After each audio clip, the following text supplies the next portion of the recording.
Today we'll be going over Chester Thompson Trio's Simpler Times. I'd actually heard Simpler Times on jazz radio in Orlando, Florida, on taking a drive.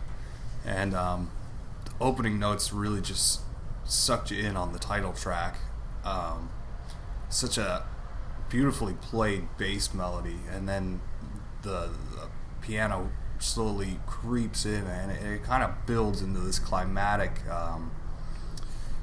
very ingenious song. It's kind of one of those things that it really takes your breath away. It's really hard for me, to put on a radio, especially nowadays, and have a song that just immediately sucks you in and you immediately enjoy it. And after hearing that song, they announced that it was Chester Thompson Trio, and I immediately went out and kind of tried to figure out as much as I could about the group.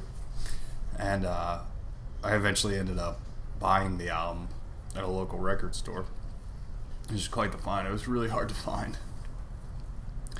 But after listening to the whole album, I have to say, these guys really do something I feel a lot of jazz musicians don't do anymore. They gave you these amazing song structures and amazing melodies. They even did a John Coltrane cover, I believe, with Nema. And but just on some of the more non-standard tunes, there's really great things in this album. The piano work itself, is never really overindulgent. There's a lot of notes going on, but it's never notes as a way to push out melody. It always keeps the melody really centered, and it adds with the overall song. I really feel as though, it wasn't a bunch of, I also feel that jazz musicians, for their own sake, solo a lot. They kind of, go way above your head, and it's never like that with the piano playing on this album. I really feel as though, the piano kind of likes to interweave between the other band members. It can go from very light and contemplative and almost not even heard at some points, and then all of a sudden it just kind of weaves back in. It's very how would you put it, interesting in the way that he kind of adds this ambience to it, and at the same time is so force driven in his performance.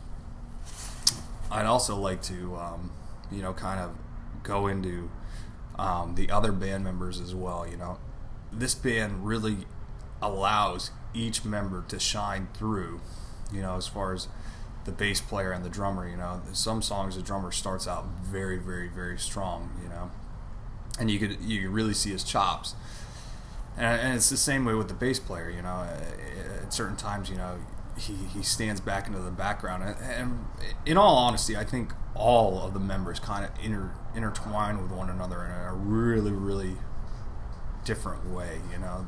They don't mind standing back, and then when it's time to go, they go. I feel like a lot of times with a jazz band, that maybe one member has that moment to shine, and then on a whole album, there's 20 seconds that each member kind of, oh, there's my chops, but that's not the case with this album.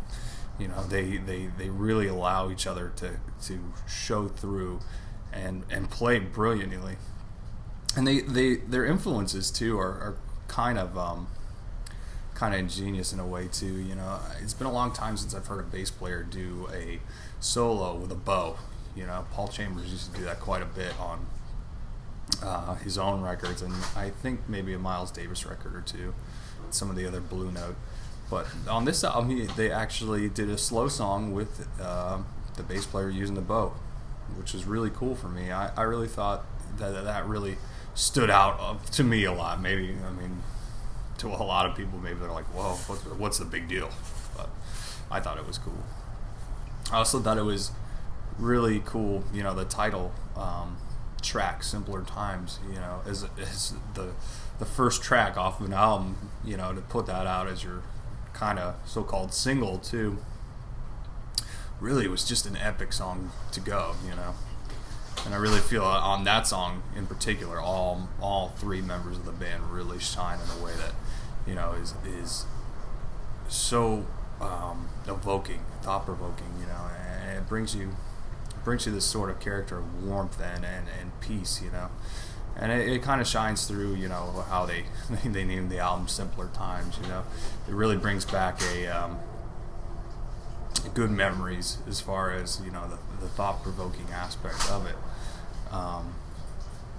And it also, you know, it brings back, especially in jazz times, you know, this thought of, you know, it wasn't all about, you know, how much chops you could throw together and you know, get out to the mass public and be like, oh, he's just an amazing musician. You know, they're not interested in that. They're interested in showing you, you know, what an actual jazz band could do all together and sort of gel and mold and everything. I actually really thought that they were all kind of a lot like, you know, maybe like Medeski, Martin, and Wood, in that, you know, they gel so well and they're in a groove, you know, and I think that's the most important thing about the record, is that it's definitely a groove record. You know, you could feel the current of what they're trying to portray and come across as. I'm definitely excited to hear more from these guys. I hope they produce more albums, you know, and I also would like to maybe hear them with, you know, maybe be a band with like a guitar player or something, you know, the Chester Thompson Trio featuring, you know, whoever, because I really think that as a rhythm section, they are probably one of the top rhythm sections ever. It's very thematic, you know, in a way that they come across, and it definitely evokes a lot of imagery and a lot of emotion, and